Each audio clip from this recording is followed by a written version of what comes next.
Okay, so what we just saw was two test files to test two individual objects, but that's probably uh, it's a bit overkill really for those very small classes where they've got very little code. We're just really just checking that data set up correctly, and they're very similar classes and quite minimal. So another way is to just build a single test file and test each class using a single function, which we write, which we'll call check.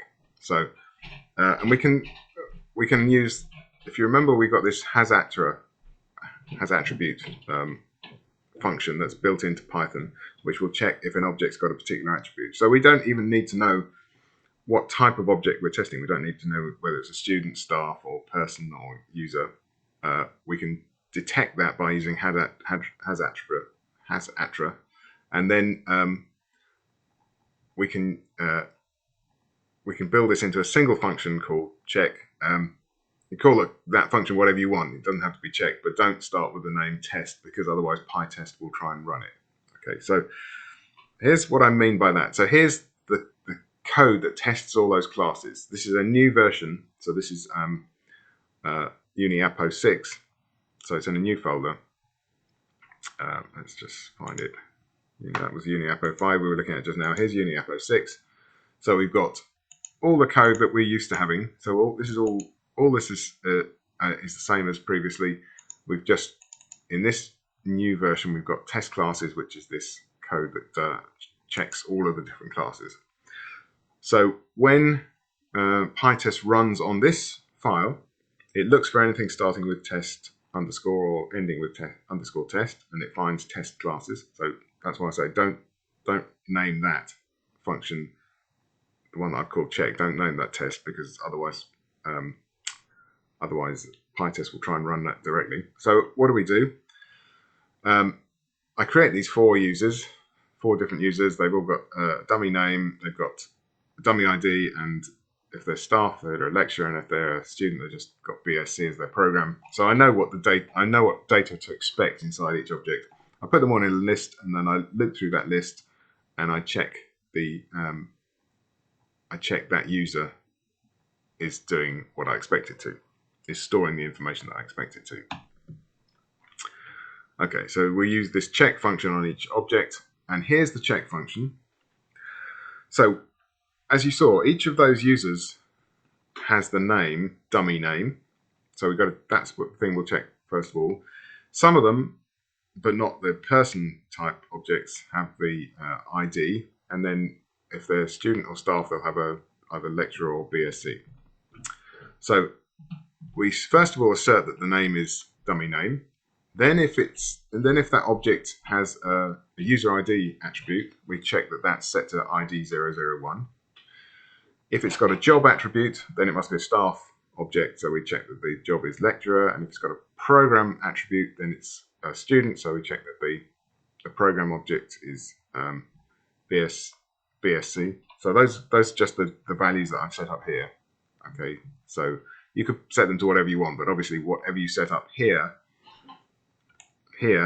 in the dummy objects that you're creating, whatever you set up there has got to match what you're checking it against here. So the dummy name, the ID 01, the lecturer, and BSc. And then we can check the modules in the same way as we did before. We can just check that that's a list. If that object has an attribute called modules, which it won't do if it's just a user, but it will. Sorry, if it's a person, but it will do if it's a user or a lecturer, staff, or student. If we check the modules, if it's length 0, so that would mean it's a list, and then we can append a module to that, and then we can check that it's now length 1 and that the initial object is this x, y, 1, 2, 3, 4.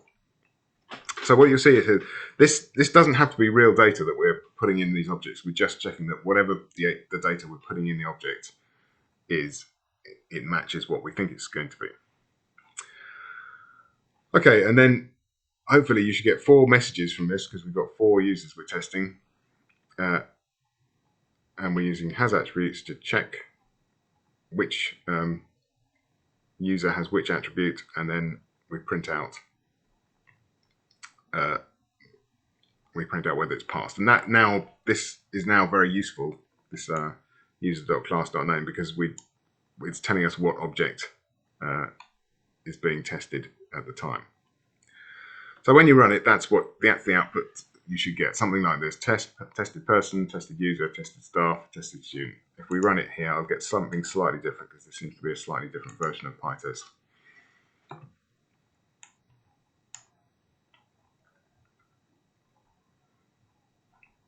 All right, there you go. Tested person, tested user, tested staff, tested student. So actually, what it seems to be doing now, which it didn't do when I ran it for this, is it's telling me which method it's running. So there, it's not telling me which method it's running. Okay, slightly different version of PyTest. I think that's causing that. Okay, so that will check all the possible users, and that's unit testing done for the Uni app. We're not going to test the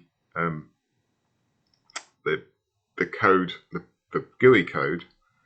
Remember, we've got a GUI in there that will decide which group of users you're addressing. We're not going to test that because that's much harder with visual output. So let's finish that video there, and then we'll look at some more examples.